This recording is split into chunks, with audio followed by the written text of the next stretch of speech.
जय हिंद साथियों, एक बार फिर से स्वागत है आपका हुनर एजुकेशन के इस ऑनलाइन प्लेटफॉर्म पर। साथियों, अब हम बात करेंगे इंडियन कॉन्स्टिट्यूशन को लेकर के। और क्योंकि संविधान, कोई भी एग्जाम हो आपका, चाहे वो एसएससी का हो, चाहे स्टेट का कोई भी एग्जाम हो, चाहे रेलवे का हो, कोई भी हो, संविधान से साथ ही प्रश्न जरूर आता है। तो हमको संविधान या कॉन्स्टिट्यूशन या पॉलिटी जिसको हम कहते हैं, पॉलिटी का मतलब राज व्यवस्था, संविधान का मतलब कॉन्स्टिट्यूशन से है। तो हम लोग आज बात करेंगे साथ ही किसकी? संविधान की। और संविधान में वो टॉपिक होगा साथ ही क्या, आप लोग थंबनेल पे देख पा रहे होंगे, यहां पर हम बात करेंगे संविधान सभा की।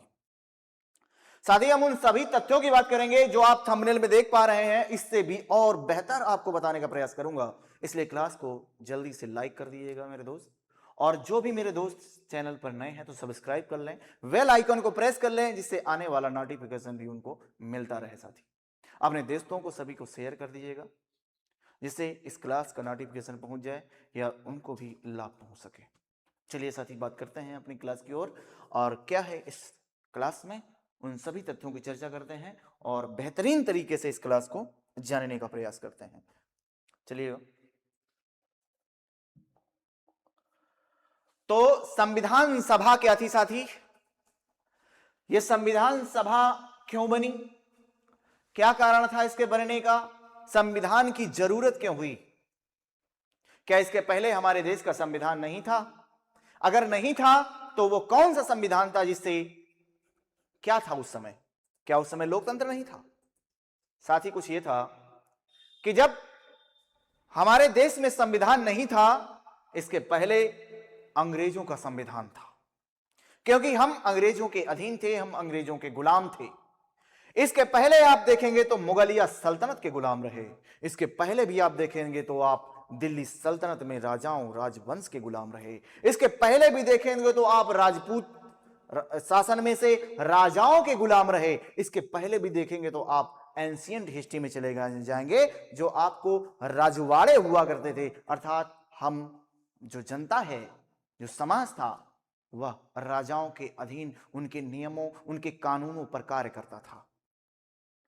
उसमें बहुत ज्यादा शोषण होता था साथी हमारे समाज में, हम लोगों का, हमारे समाज का। तो हमको ये संविधान की जरूरत क्यों पड़ती है, उसी को हम देखने का प्रयास करते हैं। आइएगा, जल्दी से क्लास को लाइक करते दीजिएगा साथी। बात करते हैं हम सभी उन तथ्यों की। संविधान सभा, कॉन्स्टिट्यूशनल असेंबली। संविधान सभा कांग्रेस और कांग्रेस ही संविधान सभा है। यह क्वेश्चन बड़ा इंपॉर्टेंट तथ्य होने वाला है साथी। क्या कहा गया इसमें? इसमें कहा गया साथी कि संविधान सभा कांग्रेस और कांग्रेस ही संविधान सभा है, अर्थात एक दूसरे के पूरक हैं। कांग्रेस संविधान सभा या संविधान जो है कि कांग्रेस है। ये किसने कहा? ये क्वेश्चन बड़ा इंपॉर्टेंट हो जाता है साथी, इस क्वेश्चन को इंपॉर्टेंट में डालिएगा, ठीक है। और अपनी पुस्तक कॉन्स्टिट्यूशन में कहा किसने? उस व्यक्ति का नाम है साथी ग्रेनविल ऑस्टिन। बड़ा ही इंपॉर्टेंट तथ्य बनेगा।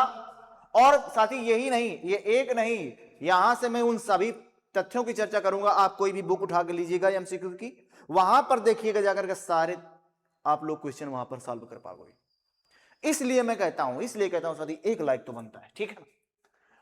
संविधान सभा एक हिंदुओं का निकाय है। बड़ा इंपॉर्टेंट तथ्य होगा कि संविधान सभा क्या है?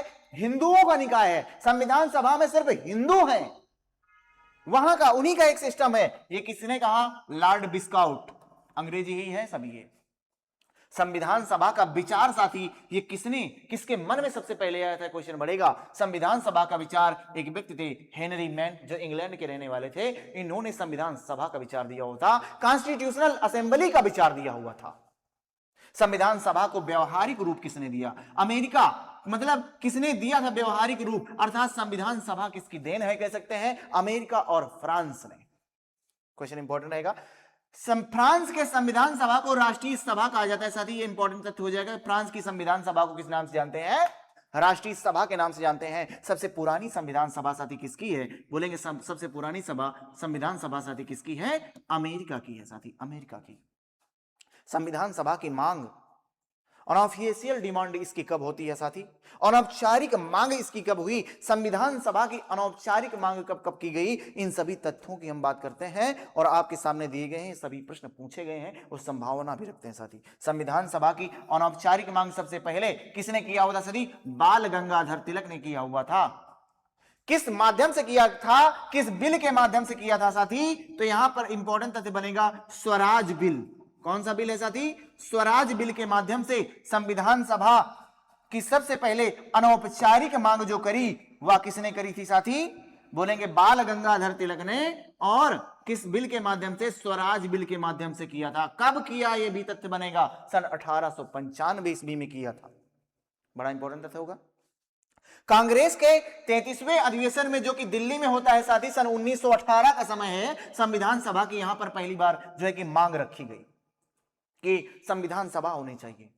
फिर 1919 का अधिवेशन अधिनियम आया, भारत सरकार अधिनियम सन 1919, जिसमें बताया गया कि ब्रिटिश मतलब भारत का जो संविधान है वह अंग्रेज बनाएंगे, वह ब्रिटिशर्स बनाएंगे। आपने पढ़ा होगा क्या? चेम्सफोर्ड सुधार, जो मार्ले मिंटो सुधार 1909 का है और चेम्सफोर्ड, है ना, आप लोग पढ़ते हैं चेम्सफोर्ड सुधार अधिनियम, तो वहां पर भी है 1919 का अधिनियम। उसे ही कहा जाता है भारत का संविधान संसद बनाएगी, मतलब कि ब्रिटिश संसद भारत का संविधान का निर्माण करेगी। तो इस तरह से आपने जाना कि संविधान सभा ही कांग्रेस है, कांग्रेस ही संविधान सभा है। पहला प्रश्न बनता है, ग्रेनविल ऑस्टिन ने ऐसा कहा था। और संविधान सभा हिंदुओं का निकाय है, किसने कहा? लॉर्ड बिस्काउट ने कहा था। संविधान सभा का विचार सबसे पहले किसके मन में आया? हेनरी मैन के मन में आया, जो इंग्लैंड के रहने वाले। संविधान का व्यवहारिक रूप कहां से लिया गया है? बोलेंगे अमेरिका और फ्रांस से लिया गया है। संविधान में संविधान सभा को राष्ट्रीय सभा कहा गया है, साथ ही इस बात को जानेंगे। और सबसे पुरानी संविधान सभा कहां की है? बोलेंगे अमेरिका की है। और अनौपचारिक मांग सबसे पहले किसने पेश किया था? बोलेंगे सबसे पहले मांग रखी बाल गंगाधर तिलक ने स्वराज बिल के माध्यम से सन 1895 ईस्वी में। और दिल्ली में कब की गई? सन 1918 में संविधान सभा की मांग और 1919 के अधिनियम के अनुसार। तो अनौपचारिक मांग की बात कर लिया, अब बात करते हैं औपचारिक मांग, ऑफिशियल डिमांड संविधान सभा की कब कब करी गई। ठीक है, तो 1934 में साथी, 1934 में एक व्यक्ति एम.एन. राय, एम.एन. राय ने संविधान सभा की औपचारिक मांग सबसे पहले किया। तो पूछेगा कि संविधान सभा की मांग सबसे पहले किसने किया हुआ था? औपचारिक पूछ सकता है, अनौपचारिक पूछ सकता है ना? तो आप बताएंगे औपचारिक मांग संविधान सभा की एम.एन. राय ने किया हुआ था 1934 में। और 1934 में रांची में स्वराज पार्टी के माध्यम से अनौपचारिक की संविधान सभा की मांग की। साथ ही 1935 में कांग्रेस कार्यकारिणी समिति में जो है कि कार्यकारिणी समिति ने संविधान सभा की मांग की। 1938 में पंडित जवाहरलाल नेहरू ने कहा कि संविधान सभा का निर्माण वयस्क मताधिकार के आधार पर होगा। मतलब कि संविधान सभा का निर्माण कौन करेगा? युवा लोग करेंगे, वयस्क मताधिकार के आधार पर होगा, वोटिंग से होगा, चुनाव से होगा। अगस्त प्रस्ताव में भी बताया गया कि संविधान सभा की मांग को स्वीकार किया गया। कब अगस्त प्रस्ताव आया? बोलेंगे 8 अगस्त 1940। इंपॉर्टेंट तथ्य बनेगा कि अगस्त प्रस्ताव कब आया और अगस्त प्रस्ताव में संविधान सभा की मांग रखी गई। यह भी प्रश्न बनेगा। क्रिप्स प्रस्ताव कब आया? 1942 में संविधान सभा की मांग को स्वीकार किया किस प्रस्ताव ने? क्रिप्स प्रस्ताव, क्रिप्स मिशन इसको कहा जाता है। किस क्रिप्स प्रस्ताव कहते हैं? क्रिप्स प्रस्ताव को व्यवहारिक रूप से कैबिनेट मिशन भी कहते हैं, इस बात को भी याद रखेंगे। तो क्रिप्स प्रस्ताव कब आया? 1942 में। इसे और किस नाम से जानते हैं? बोलेंगे कैबिनेट मिशन के नाम से भी जानते हैं, या कैबिनेट मिशन योजना भी कह सकते हैं। 1942 कैबिनेट मिशन, ब्रिटेन के प्रधानमंत्री एटली ने कैबिनेट मिशन को भारत भेजा हुआ था। तो ब्रिटेन के प्रधानमंत्री का नाम क्या था उस समय? क्लेमेंट एटली। कैबिनेट मिशन 24 मार्च सन 1900 कब बना? बोलेंगे और कब आया? 24 मार्च 1946 को दिल्ली पहुंचता है। इसमें कुल कितने सदस्य थे? पूछ सकता है। कैबिनेट मिशन में सदस्यों की संख्या, बोलेंगे सर जॉन पैथिक लॉरेंस, ये भारत सचिव थे। और स्टेफोर्ड क्रिप्स ये व्यापार मंडल के अध्यक्ष थे। और एवी अलेक्जेंडर ये नौसेना के अध्यक्ष थे। साथ ही ये बड़ा ही तगड़ा क्वेश्चन है, मतलब इतना तगड़ा है कि ये पूछा ही गया है। ये पूछा गया कि कैबिनेट मिशन में सदस्यों की संख्या कितनी थी? बोलेंगे 3। वहां पर अब उनके नाम पूछ लिए गए कि सर जॉन पैट्रिक लॉरेंस का क्या पद था, वे किस पदवी पर थे, वे किस नौकरी पर थे, कह सकते हैं। ठीक है। कैबिनेट मिशन अपनी रिपोर्ट कब प्रस्तुत किया? 16 मई सन 1946 को। इंपॉर्टेंट हो गया। कैबिनेट मिशन की सिफारिशों पर संविधान सभा का निर्माण हुआ। तो बोलेंगे संविधान सभा का निर्माण किस मिशन की सिफारिश पर किया गया था? बोलेंगे कैबिनेट मिशन योजना की सिफारिश पर कब किया गया? सन 1946 में, है ना। साथ ही यहीं पर बैठक होगी संविधान सभा की, तो उसको हम आगे चर्चा करते हैं। तो क्लास अगर अच्छी लगती है साथी, मजा आ रहा है आपको क्लास में, बताते रहिए, थम्स अप करिएगा, लाइक जरूर करते रहे। ठीक है। अब क्या हुआ साथी आगे कि अंतरिम सरकार का गठन किया गया। तो अंतरिम सरकार कब कब बनी है? 2 बार बनी है साथी, है ना। तो इसको भी देखेंगे हम लोग, है ना। अध्यक्ष कौन था बोलेंगे अंतरिम सरकार का? बोलेंगे लॉर्ड बेबल थे। यहां पर अंतरिम सरकार में सदस्यों की संख्या पूछ सकता है, बोलेंगे 14 सदस्य थे और एक अन्य अध्यक्ष थे उसके, बेबल। तो टोटल मिलाकर के सदस्यों की संख्या पूछ सकता है कि बताइए अंतरिम सरकार में सदस्यों की संख्या कितनी थी, वहां पर कुल कितने सदस्य थे? बोलेंगे 15। सदस्य कितने थे? 14। एक अध्यक्ष को मिलाकर के 15 हो जाते हैं। उपाध्यक्ष इसके पूछ सकता है, बोलेंगे पंडित जवाहरलाल नेहरू, व्यवहारिक रूप से सरकार के भी नेता भी थे। संविधान सभा से संबंधित हम तथ्य भी बात करते हैं। संविधान सभा एक संघीय मतलब निकाय था, एक यूनियन था, है ना। और संविधान सभा का गठन प्रांतीय विधानसभाओं तथा देशी रियासतों के प्रतिनिधियों के द्वारा किया गया था। मतलब क्या समझे कि संविधान सभा का जो गठन किया गया, यहां पर प्रांतीय जो विधानसभाएं थी उनको और जो रजवाड़े थे उनको मिलाकर के किया गया था। साथी इस बात को भी याद रखिएगा। यह चुनाव जो है अप्रत्यक्ष रूप से हुआ। यहां पर चुनाव किस तरह से मतलब पूछ सकता है कि संविधान सभा का चुनाव डायरेक्ट या इनडायरेक्ट, प्रत्यक्ष या अप्रत्यक्ष किस तरीके से किया गया? तो आप बताएंगे अप्रत्यक्ष तरीके से हुआ। यह एक ना कि एक वयस्क मताधिकार के आधार पर, लेकिन मांग करी गई थी, जवाहरलाल नेहरू ने कहा था कि वयस्क मताधिकार पर किया जाए, लेकिन यह अप्रत्यक्ष रूप से और वयस्क मताधिकार के आधार पर नहीं किया जा। यहां पर कुल कितने लोग आए? मतलब 10 लाख लोगों पर, मतलब 1 मिलियन लोगों पर एक प्रतिनिधि चुना जाएगा, ये बात करी गई। मतलब 10 लाख लोगों पर एक जो है कि प्रतिनिधि या एक नेता या एक लीडर चुन करके आएगा, ये बात थी। प्रतिनिधियों का चुनाव विधानसभाओं में जनसंख्या के आधार पर एकल संक्रमणीय मत प्रणाली, बड़ा इंपॉर्टेंट तथ्य बनेगा, एकल संक्रमणीय सिंगल ट्रांसफरेबल वोट के माध्यम से तथा अनुपातिक प्रतिनिधित्व के माध्यम से के आधार पर यहां पर इनका चुनाव किया गया। प्रत्येक समुदाय के प्रतिनिधियों का चुनाव साथी, मतलब यहां पर समुदाय भी थे। यहां पर क्या कौन कौन से समुदाय थे उनको बात करते हैं हम लोग। प्रतिनिधियों के चुनाव विधानसभाओं में उनकी समुदाय सदस्यों के द्वारा किया जाएगा। उस समय मान्यता प्राप्त जो समूह थे साथी, सामान्य वर्ग था, सामान्य वर्ग, इसके बाद मुस्लिम और सिख। सामान्य वर्ग, मुस्लिम और सिख यहां पर उनके प्रतिनिधियों के द्वारा, मतलब सामान्य वर्ग के प्रतिनिधियों को सामान्य वर्ग के सदस्य लोग चुनेंगे, प्रतिनिधि लोग चुनेंगे, और मुस्लिम वर्ग के लोगों को, प्रतिनिधियों को मुस्लिम वर्ग के समुदाय चुनेंगे, और सिख वर्ग के समुदाय को, प्रतिनिधि को सिख वर्ग के समुदाय चुनेंगे। उन्हीं से चुन करके ये लोग आएंगे संविधान सभा में। ये बात कही गई थी संविधान सभा में। साथी आगे बढ़ेंगे। संविधान सभा की संरचना, यहां पर बताया गया कि संविधान सभा किस तरह से उसका स्ट्रक्चर था, कैसे उसकी संरचना हुई या बनी। बोलेंगे संविधान सभा में कुल कितने सदस्य थे पूछ सकता है। बोलेंगे सदस्यों की संख्या थी यहां पर 389 थी। निर्धारित की गई कि इतने ही सदस्य क्या होने चाहिए, लेकिन विभाजन हुआ, फिर उन्हीं सदस्यों में से 389 में से 292 सदस्य प्लस 4 चीफ कमिश्नरी से रखे गए। कुल मिलाकर के उन ब्रिटिश प्रांतों में, संविधान सभा में ब्रिटिश प्रांतों के को लेकर के संख्या कितनी थी? 296। और यहां पर 93 जो थे वह रजवाड़े थे, देसी रियासतें थी जो राजाओं के मतलब थे। 4 चीफ कमिश्नरी क्षेत्र थे, उन्हीं में से पूछ लिया जाता है कि बताइए 389 संविधान सभा की 389 सदस्यों में से 4 चीफ कमिश्नरी क्षेत्र कौन कौन से थे, और उनके नाम पूछ सकता है। बोलेंगे ए अजमेर था राजस्थान, बलूचिस्तान पाकिस्तान का, कुर्ग कर्नाटक का और दिल्ली। ये 4 चीफ कमिश्नरी थे जहां पर गवर्नर का शासन हुआ करता था, ब्रिटिश गवर्नर्स हुआ करते थे यहां पर। इस बात को याद रखिएगा। क्या ये बात आप समझ पाएंगे कि संविधान सभा में सदस्यों की संख्या कितनी थी, ब्रिटिश प्रांतों से कितने आए, चीफ कमिश्नरी से कितने आए और देसी रियासतों से कितने आए। चीफ कमिश्नरी के क्षेत्रों की संख्या हमने बात कर लिया है। साथ ही ये बड़ा ही इंपॉर्टेंट तथ्य है, पूछ लिया जाता है।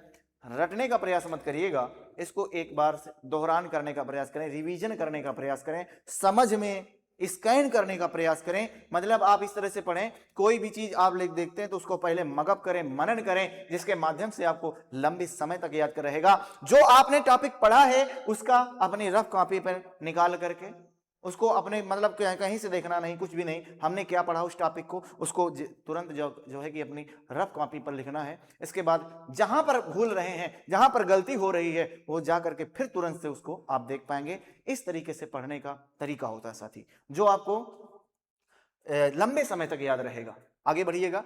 विभाजन के बाद क्या हुआ कि जब पाकिस्तान का विभाजन हो गया, भारत का बंटवारा हो गया, तो यहां पर क्या हुआ, कुछ परिवर्तन आए साथी। क्या 31 अक्टूबर सन 1947 के बाद क्या होता है कि पाकिस्तान अलग होने के बाद फिर क्या हुआ कि 220 सदस्य जो है कि भारत में रह गए, बाकी कहां पर चले गए, पाकिस्तान चले गए।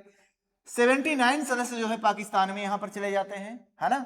तो यहां पर 220 भारत में बचे और 79 जो है कि कहां पर चले गए, पाकिस्तान में बंटवारे के बाद।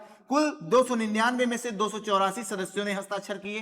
तो मतलब कुल कितने थे, बोलेंगे 299 सदस्य बचे। तो 389 में से जब इतने लोग चले गए कहां पर, पाकिस्तान में बंटवारा हो जाने के बाद, तो बचते हमारे पास 299 सदस्य भारत में संविधान सभा को लेकर के। और संविधान सभा में से उन 299 में से कितने लोगों ने हस्ताक्षर किया था संविधान सभा में, ये क्वेश्चन बनेगा। तो बताएंगे कि 284 सदस्यों ने साथ ही हस्ताक्षर किए थे। अब पूछ सकता है उन्हीं में से कुल कितने सामान्य वर्ग से थे, मुस्लिम वर्ग से थे, सिख वर्ग से थे। तो बोल सकते हैं कि समुदाय के प्रतिनिधित्व कितने कितने लोगों ने किया था उस समुदाय में से। तो सामान्य वर्ग के लोगों में से कितने थे, 215। मुस्लिम वर्ग के लोगों में से कितने थे, बोलेंगे 49। और सिख वर्ग के लोगों में से कितने थे, बोलेंगे 4। बड़ा आपको समझ में आया है साथी ये बात। हमने आपको बताया 389 सदस्यों की संख्या थी। इनमें से विभाजन हुआ तो 292 और प्लस 4 चीफ कमिश्नरी को मिलाकर के ब्रिटिश प्रांतों से कुल कितने लोग आए, बोलेंगे 296। देसी रियासतों से कितने लोग थे, बोलेंगे 93। मुख्य चीफ कमिश्नरी मैंने बताया ब्रिटिश प्रांतों में ही है। लेकिन विभाजन के बाद क्या होता है कि जब विभाजन हो गया था, बंटवारा हो गया, है ना, तो बंटवारे के बाद जब पाकिस्तान अलग हो जाता है साथी, तो कुल कितने सदस्य भारत में लोग संविधान सभा के बचे, बोलेंगे 220। पाकिस्तान कितने चले गए, बोलेंगे 79। अब जो भारत में बचे 299 में से कितने लोगों ने हस्ताक्षर किया, बोलेंगे 284। समुदाय के आधार पर यहां पर देखा गया कि तीन ही समुदाय थे, सामान्य, मुस्लिम और सिख। तो 215 मिले सामान्य वर्ग के लोग यहां पर सदस्य, और मुस्लिम 49 और 4 सिख। उम्मीद है आप समझ पाए होंगे। आगे बढ़ेंगे। चुनाव संबंधित कुछ तथ्य आप लोग देख लेंगे कि जब संविधान सभा का चुनाव हुआ वहां पर क्या क्या हुआ। तो 296 सदस्य का चुनाव ब्रिटिश प्रांतों से हुआ था और ब्रिटिश प्रांतों को 3 समूहों में बांटा गया साथी। ये बड़ा इंपॉर्टेंट तथ्य बनेगा। वे 3 थे, ग्रुप ए, ग्रुप बी और ग्रुप 3। यहां पर ग्रुपों में से पूछ सकता है कि ग्रुप ए में कौन कौन से प्रांत थे, ग्रुप बी में कितने प्रांत थे, ग्रुप सी में कितने प्रांत थे। तो कुल मिलाकर के यहां पर ग्रुप ए सबसे बड़ा है, 6 प्रांत, मद्रास है, बिहार, उड़ीसा, बॉम्बे, संयुक्त प्रांत, यूपी, मध्य प्रदेश को लेकर के यहां पर। और ग्रुप बी में 3 प्रांत, सिख, पंजाब, उत्तर पश्चिमी सीमांत प्रांत। और ग्रुप सी में 2 प्रांत, असम और बंगाल। तो कुल मिलाकर के संविधान सभा का यह चुनाव होता है और चुनाव संबंधित ये डाटा पूछा जाता है। संविधान सभा में सामान्य की तरफ से हिंदू, भारतीय, ईसाई, एंग्लो इंडियन, पारसी भी शामिल थे, है ना। और यहां पर एससी पूछ रहे, बताइए संविधान सभा में अनुसूचित जाति के लोगों के सदस्यों की संख्या कितनी थी, बोलेंगे 26 थी। एसटी शेड्यूल ट्राइब, अनुसूचित जनजाति के सदस्यों की संख्या कितनी थी, बोलेंगे 33। महिलाएं कुल कितनी थी साथी, बोलेंगे 15 महिलाओं ने भाग लिया हुआ था। अब इन महिलाओं को लेकर के संविधान सभा में वे कौन कौन सी महिला से पूछ सकता है कि बताओ एससी महिला का नाम बताओ, है ना। तो ये सारी तथ्य बड़े, मतलब मुस्लिम महिला का नाम बताओ, कुछ इस तरह से पूछ सकता है। तो उन सभी तथ्यों को हम लोग देखते हुए चलेंगे साथी। क्लास को लाइक कर देंगे, शेयर कर देंगे, और ये क्लास आपके लिए बहुत ही बढ़िया होने वाली है। क्लास को पूरा आप लोग देखा करें। सबसे पहले अगर आप क्लास को पूरा देखेंगे तो ज्यादा से ज्यादा फायदा मिलेगा। पता चले क्विट करके चले जाएंगे तो आधी चीजें रह जाएंगी, और जब रह जाएंगी तो फिर क्या है ना, तो कोई भी चीज हो, कोई भी जानकारी हो, आधी अधूरी रहेगी तो वह खतरनाक ही साबित होती है। इसलिए कोई भी चीज देखें तो उसको पूरी देखा करें, ठीक है। महात्मा गांधी, अब ये क्या हुआ कि 15 मतलब महिलाएं यहां थी। पूछ लगा 80 कितनी, बोले 26, एसटी 33, महिलाएं कितनी, 15। महात्मा गांधी, जयप्रकाश नारायण, तेज बहादुर सप्रू, मौलाना अबुल कलाम आजाद आदि ने इसमें भाग नहीं लिया। क्वेश्चन पूछ सकता है कि बताइए निम्न में से वो जो बड़े बड़े नेता हुआ करते थे, उनमें से क्या संविधान सभा में के चुनाव में क्या गांधी जी थे, क्या अबुल कलाम थे, क्या तेज बहादुर सप्रू थे, मतलब इस तरह से। तो आप बताएंगे तो ये जो नाम दिए गए महात्मा गांधी, जयप्रकाश नारायण, तेज बहादुर सप्रू, है ना, मौलाना अबुल कलाम आजाद, ये क्या भाग, इन लोगों ने भाग नहीं लिया था। एकमात्र एंग्लो इंडियन जो थे, है ना, तो वो क्या नाम था उनका, फ्रैंक एंथनी। बड़ा इंपॉर्टेंट तथ्य आता है, फ्रैंक एंथनी, ये पारसी प्रतिनिधि थे, है ना, एचपी, और एक पारसी प्रतिनिधि एचपी मोदी थे। दोनों इंपॉर्टेंट तथ्य रहेंगे। सबसे अधिक प्रतिनिधि कहां के थे, बोलेंगे संयुक्त प्रांत, जिसको यूपी कहा जाता है। कुल 55 प्रांत संविधान सभा, मतलब कुल 55 सदस्य थे जो यहां से चुने गए थे, मतलब उत्तर प्रदेश के, ठीक है। हैदराबाद देसी रियासत ने भाग नहीं लिया। ये क्वेश्चन याद रखेंगे कि किस रियासत ने भाग नहीं लिया संविधान सभा में, बोलेंगे हैदराबाद रियासत ने भाग नहीं लिया था। और मैसूर रियासत से कुल कितने सदस्यों ने भाग लिया था साथी, बोलेंगे 7 सदस्यों ने। ये जितना भी डेटा है साथी ना, ये आपके लिए बिल्कुल रामबाण साबित होने वाला है। अगर इस क्लास को आप देख रहे हैं तो कोई भी तथ्य मैंने छोड़ा नहीं है। अगर छोड़ा भी है तो आप कमेंट में बताएं, उस क्वेश्चन का मैं आंसर दूंगा आपको, ठीक है। चलिए आगे बढ़िए। तो यहां पर संविधान सभा में जो 15 महिलाएं थी साथी, उसका मैंने डाटा दिया हुआ है यहां पर, तो उसको भी देख लेंगे क्योंकि इनसे पूछ लिया जाता है। तो यहां पर नाम और उनका प्रतिनिधित्व देख लेंगे कि कहां से वो आती थी महिलाएं। सबसे पहला सुचेता कृपलानी, ये उत्तर प्रदेश से बिलोंग करती, संविधान सभा की महिला थी। विजया लक्ष्मी पंडित, ये उत्तर प्रदेश की हैं। तो पूछ सकता है कि निम्न में से कौन कौन सी महिलाएं, कितनी महिलाएं थी जो संविधान सभा में उत्तर प्रदेश से थी, ऐसे भी पूछ सकता है ना। तो पूर्णिमा बनर्जी थी उत्तर प्रदेश से, कमला चौधरी उत्तर प्रदेश से थी, बेगम इजाइल रसूल, ये भी उत्तर प्रदेश से एकमात्र मुस्लिम महिला, ये तथ्य इंपॉर्टेंट रहेगा। राजकुमारी अमृता कौर, ये मध्य प्रदेश से थी। सरोजिनी नायडू, ये बिहार से थी। हंसा मेहता बॉम्बे, दुर्गाबाई मद्रास, दक्षायणी वेलायुथन, ये मद्रास, एकमात्र ऐसी महिला, ये बड़ा इंपॉर्टेंट तथ्य हो जाएगा। तो एकमात्र मुस्लिम महिला पूछा गया है और एकमात्र यसी दक्षिण भारत की महिला थी। अम्मू स्वामीनाथन मद्रास से थी, मालती चौधरी उड़ीसा, रेणुका राय बंगाल, लीला राय बंगाल, और बेनी मस्करीनी ये त्रावणकोर से थी। मतलब आप ये समझें, यहां पर कोई तथ्य बनता है कि बताइए कुल कितनी महिला थी, बोलेंगे 15। एकमात्र ऐसी महिला कौन थी, बोलेंगे दक्षाणी वेलायुथन। इसके बाद बोलेगा एकमात्र मुस्लिम महिला उत्तर प्रदेश के बेगम इजाइल रसूल। और आप पूछ सकता है कि इन 15 महिलाओं में से कितनी महिलाओं ने संविधान सभा में हस्ताक्षर किए हुए थे। 15 में से सिर्फ साथी 8 ने हस्ताक्षर किए थे, इस बात को याद रखेंगे, ये तथ्य इंपॉर्टेंट है। पढ़ने के लिए आपके पास भी बुक्स होंगी बहुत सारी, पढ़ेंगे। रटने का एक मैटर अलग होता है और जो आपको एग्जाम ओरिएंटेड मिलता है वो चीज अलग होती है। यही होता है आपके और हमारे बताने में अंतर, इस बात को समझिएगा। आगे बढ़े, चलिए। यहां पर देखेंगे कि संविधान सभा के सचिव कौन थे साथी। संविधान सभा में सचिव भी थे, उनका नाम था NVR आयंगर। ये संविधान सभा के सचिव थे, जो कि पूछा गया है। संविधान सभा के मुख्य प्रारूपकार कौन थे, ये संविधान सभा की समिति के प्रारूपकार नहीं, ये संविधान सभा का ही प्रारूप बनाने वाले, उसकी ही रूपरेखा बनाने वाले, उसका ही डिजाइन तैयार करने वाले, उसका ही मसौदा तैयार करने वाले साथी। तो संविधान सभा की बात कर रहे हैं आप, यहां पर संविधान की मसौदा समिति की नहीं है, यहां पर संविधान सभा की बात कर रहा है, नॉट कॉन्स्टिट्यूशन। संविधान की नहीं, ये संविधान सभा का जो है कि प्रारूपकार कौन थे, वो है LN मुखर्जी। जब कहेगा संविधान सभा में संविधान निर्मात्री समिति का जो है कि प्रारूपकार कौन था, तब बताएंगे साथी कौन, डॉक्टर भीमराव अंबेडकर। उनमें 7 सदस्य थे, तो कंफ्यूज मत होइएगा। संविधान सभा ने अलग अलग रूपों में कार्य किया 26 नवंबर सन 1949 तक, क्योंकि इसी दिन जो है कि प्रस्तावना जो है कि लागू करी गई हमारे देश में।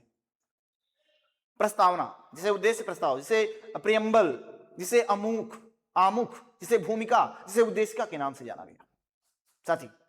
और संविधान सभा के 2 प्रमुख कार्य, स्वतंत्र भारत के लिए संविधान का निर्माण करना था, बात सही है, विधायिका के रूप में कार्य करना था, विधान, कानून, नियम बनाना, है ना। तो इसके बारे में जब सभा संविधान सभा के रूप में कार्य करती थी, तब उसके अध्यक्ष कौन थे, बोलेंगे डॉक्टर राजेंद्र प्रसाद थी। जब सभा जो है कि संविधान सभा विधायिका के रूप में कार्य करती थी, उस समय उसके अध्यक्ष कौन थे साथी, ये बड़ा इंपॉर्टेंट तथ्य दोनों हो जाएगा, जीवी मावलंकर, गणेश वासुदेव मावलंकर। ठीक है, आगे बढ़ते हैं। अब देखिएगा, अब पूछेगा बड़े इंपॉर्टेंट तथ्य, जो कि ये बड़े पिटे पिटाए क्वेश्चन है, ये पूछे ही गए और आयोग इनसे पूछता ही पूछता है। पता नहीं उसकी क्या इसमें रुचि है कि ये जरूर पूछता है कि पहली बैठक बताएं संविधान सभा की कब, फर्स्ट मीटिंग। तो बोलेंगे संविधान सभा की पहली बैठक हुई थी 9 दिसंबर साथी सन 1946 को। इसके अस्थायी अध्यक्ष बने थे डॉक्टर सच्चिदानंद सिन्हा की बात करते हैं। कहां पर हुई थी ये मीटिंग, स्थान दिल्ली के केंद्रीय कक्ष में हुई, समय कब 11 बजे, और कुल बैठकें कुल मिलाकर के कितनी हुई थी, यहां पर तथ्य ये बनता है। अरे वो गया, वो दौर दूसरा था, ये दौर दूसरा है, ये समझ लो कि जो वो दौर था कि पहला क्वेश्चन पूछ लिया जाता था आपसे कि बताओ पहली बैठक कब हुई संविधान सभा की, बता दिया, लेकिन अब दौर कुछ दूसरा है साथी, वो दूसरा है। तो यहां पर कुल बैठ के पूछ सकता है, बोलेंगे 167। यहीं पर संयुक्त अधिवेशन होता है साथी, यहीं पर पहली बार संयुक्त अधिवेशन होता है, और अस्थायी अध्यक्ष इसके बनाए गए थे फ्रांस की परंपरा के अनुसार, जिनका नाम था सच्चिदानंद सिन्हा। क्या नाम था, सबसे वरिष्ठ सदस्य थे, जिनका नाम था डॉक्टर सच्चिदानंद सिन्हा। ये स्थायी अध्यक्ष बनाए गए इनको। उपाध्यक्ष इसके बने थे, उपाध्यक्ष हो सकता है, बोलेंगे फ्रैंक एंथनी, ये उपाध्यक्ष बने थे। और निर्वाचित उपाध्यक्ष जो बने थे एस.सी. मुखर्जी। दोनों एक तथ्य इंपॉर्टेंट है, मैं कहता हूं यहां पर मैंने ऐसा कोई तथ्य छोड़ा ही नहीं है जो इंपॉर्टेंट ना कह सको। आप स्वयं देखिए, नहीं आप देखिए आप फिर बताइए हमको। इसके साथ ही वीटी कृष्णाचारी उपाध्यक्ष बने। संविधान सभा की पहली बैठक जो है कि पहली बैठक में कुल कितने लोगों ने भाग लिया, संविधान सभा की पहली बैठक में कुल कितने लोगों ने भाग लिया, बोलेंगे 207 लोगों ने भाग लिया। कुल कितनी बैठकें हुई, बोलेंगे 167 बैठकें हुई। इसके अस्थायी अध्यक्ष कौन बने, बोलेंगे सच्चिदानंद सिन्हा बने। बोलेंगे इसके उपाध्यक्ष कौन थे, बोलेंगे कौन सबसे वरिष्ठ उपाध्यक्ष कौन थे, बोलेंगे फ्रैंक एंथनी थे। बोलेंगे इसके निर्वाचित उपाध्यक्ष कौन थे, बोलेंगे एस.सी. मुखर्जी थे। बताओ क्वेश्चन कहां से पूछेगा, अब गणना करो, तुम दिमाग लगाओ जरा कहां से पूछेगा वो, फिर हमको आपको कमेंट करके बताओ। सबसे पहले सत्र में 211 सदस्य उपस्थित थे, तो मतलब पहली जो सभा लगी उसमें सदस्यों ने कितने भाग लिया, 207। पहले सत्र में लोग कितने उपस्थित थे, बोलेंगे 211 सदस्य। पहली बैठक में मुस्लिम लीग ने भाग नहीं लिया साथी, इस बात को याद रखिएगा। तो ये सारे प्रश्न आपने देखे, क्या आगे बढ़ूं मैं, चलिए आगे बढ़ते हैं। अब देखेंगे कि 11 दिसंबर सन 1946 को साथी यहां पर कौन सी बैठक होती है। 11 पहला हुआ 9 दिसंबर सन 1946, दूसरी बैठक होती है 11 दिसंबर सन, जस्ट 2 दिन बाद 11 दिसंबर सन 1946 को संविधान सभा के इसमें स्थायी अध्यक्ष बनाए गए, जिनका नाम था डॉक्टर राजेंद्र प्रसाद, और ये निर्विरोध बने थे, कोई विरोधी नहीं था इनका, कोई इनके अगेंस्ट खड़ा नहीं हुआ था। ये बनाए गए कौन, डॉक्टर राजेंद्र प्रसाद साथी, ठीक है। संविधान सभा के संवैधानिक सलाहकार कौन थे, बोलेंगे बी.एम. राव, ये संवैधानिक सलाहकार थे बी.एम. राव। 13 दिसंबर सन 1946 को संविधान सभा की साथी कौन सी ये बैठक पूछा जाता है कि बताइए कौन सी बैठक हुई, बोलेंगे 5वीं बैठक हुई थी। और यहीं पर उद्देश्य प्रस्ताव जो है कि रखा गया, और किसने रखा था उद्देश्य प्रस्ताव, याद रखिएगा, पंडित जवाहरलाल नेहरू ने।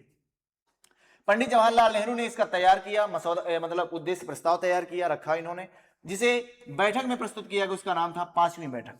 संविधान सभा में उद्देश्य प्रस्ताव को कब अपनाया गया साथी, कब रखा गया बात अलग है, लेकिन कब इसको अपनाया गया ये बात अलग है। 22 जनवरी सन 1947 को अपनाया गया साथी इसको। इस उद्देश्य प्रस्ताव में संविधान की रचनात्मक झलक दिखाई देती है कि संविधान किस तरह से कार्य करेगा।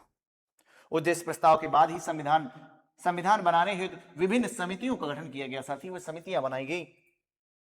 तो 13 दिसंबर सन 1946 उद्देश्य प्रस्ताव तैयार किया गया पंडित जवाहरलाल नेहरू के द्वारा, लेकिन इसको लागू किया गया मतलब अपनाया गया 22 जनवरी 1947 को। 22 जनवरी 1947 को संविधान सभा ने उद्देश्य प्रस्ताव अपनाया। दोनों तथ्य इंपॉर्टेंट है, सारे इंपॉर्टेंट है। क्या आगे बढ़े हम लोग? चलिए आगे बढ़ते हैं। संविधान निर्माण की समितियां पूछ सकता है साथी, कौन कौन सी समितियां थी संविधान निर्माण में, किन किन समितियों ने भाग लिया। संविधान सभा की संघ शक्ति समिति का नाम किसके अध्यक्ष थे? डॉक्टर राजेंद्र प्रसाद, 1947 में बनी। संघ शक्ति समिति के अध्यक्ष कौन थे, कब बनी? 1931 में बनी साथी, कराची अधिवेशन के दौरान। अध्यक्ष थे सरदार पटेल। प्रारूप समिति किसने बनाया, कब? ड्राफ्टिंग कमेटी का अध्यक्ष बनाया गया, गठन किया गया 29 अगस्त सन 1947। ड्राफ्टिंग कमेटी के अध्यक्ष थे डॉक्टर भीमराव अंबेडकर। इस समिति के अध्यक्ष सहित कुल कितने सदस्य थे? इनमें 7 सदस्य थे साथी, ठीक है।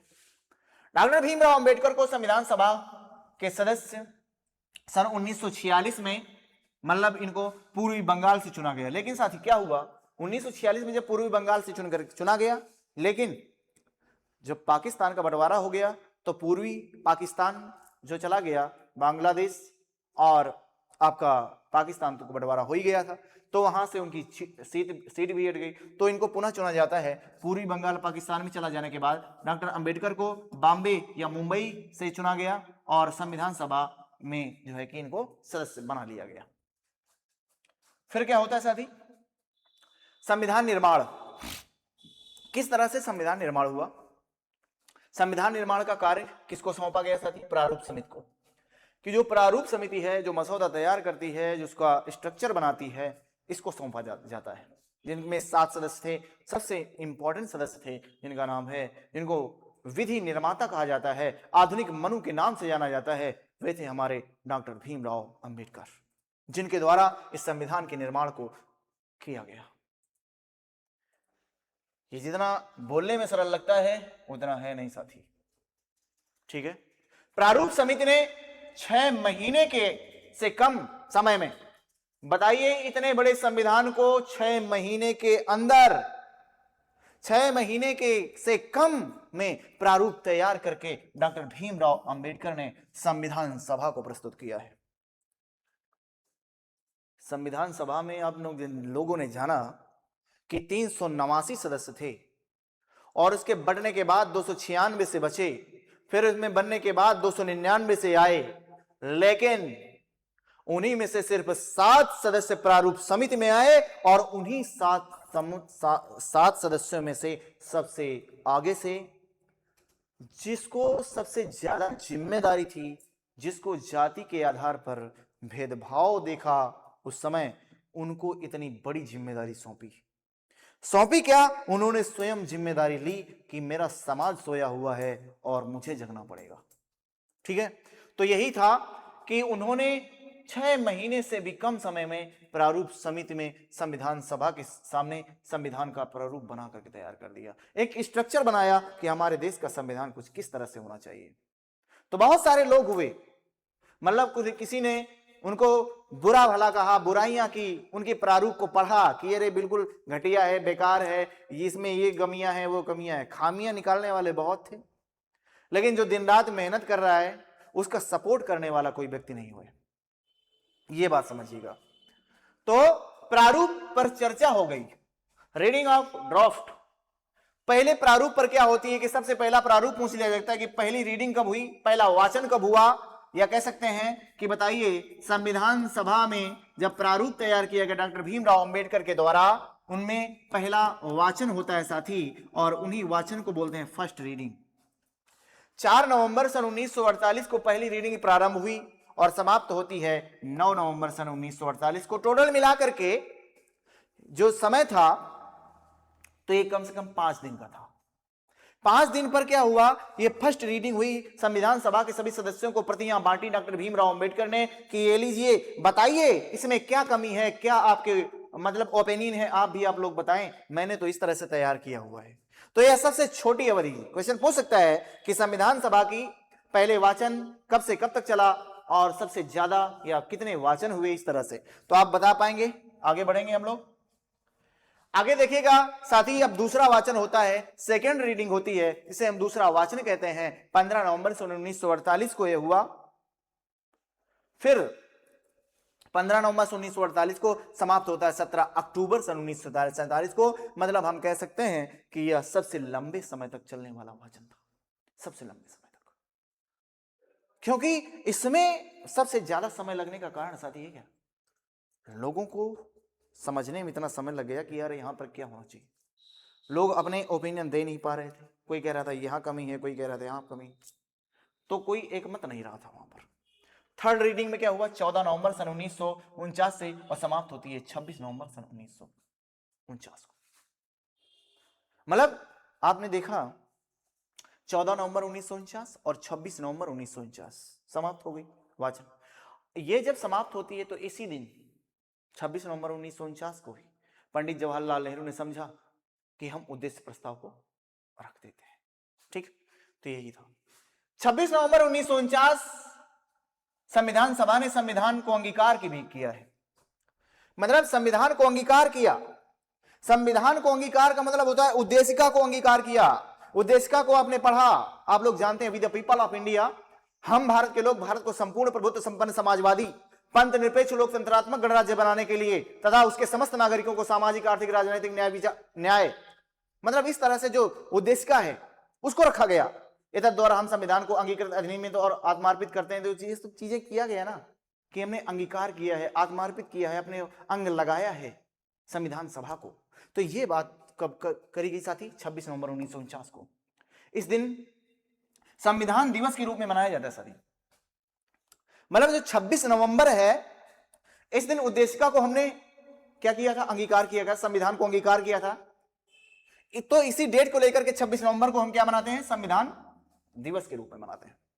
और उस समय संविधान में क्या हुआ था साथी, जब हमने संविधान को अपनाया, अंगीकार किया, अंग लगाया, अधिनियमित किया या आत्मार्पित किया, तो वहां पर कुल कितने आर्टिकल्स को हमने लगाया था, इस बात को भी याद रखेंगे, बड़ा इंपॉर्टेंट। कुल कितने भाग थे, तो साथी उस समय संविधान में, मूल संविधान में 22 भाग और वर्तमान में साथी गणना के आधार पर कुल 25 भाग हैं, पार्ट हैं।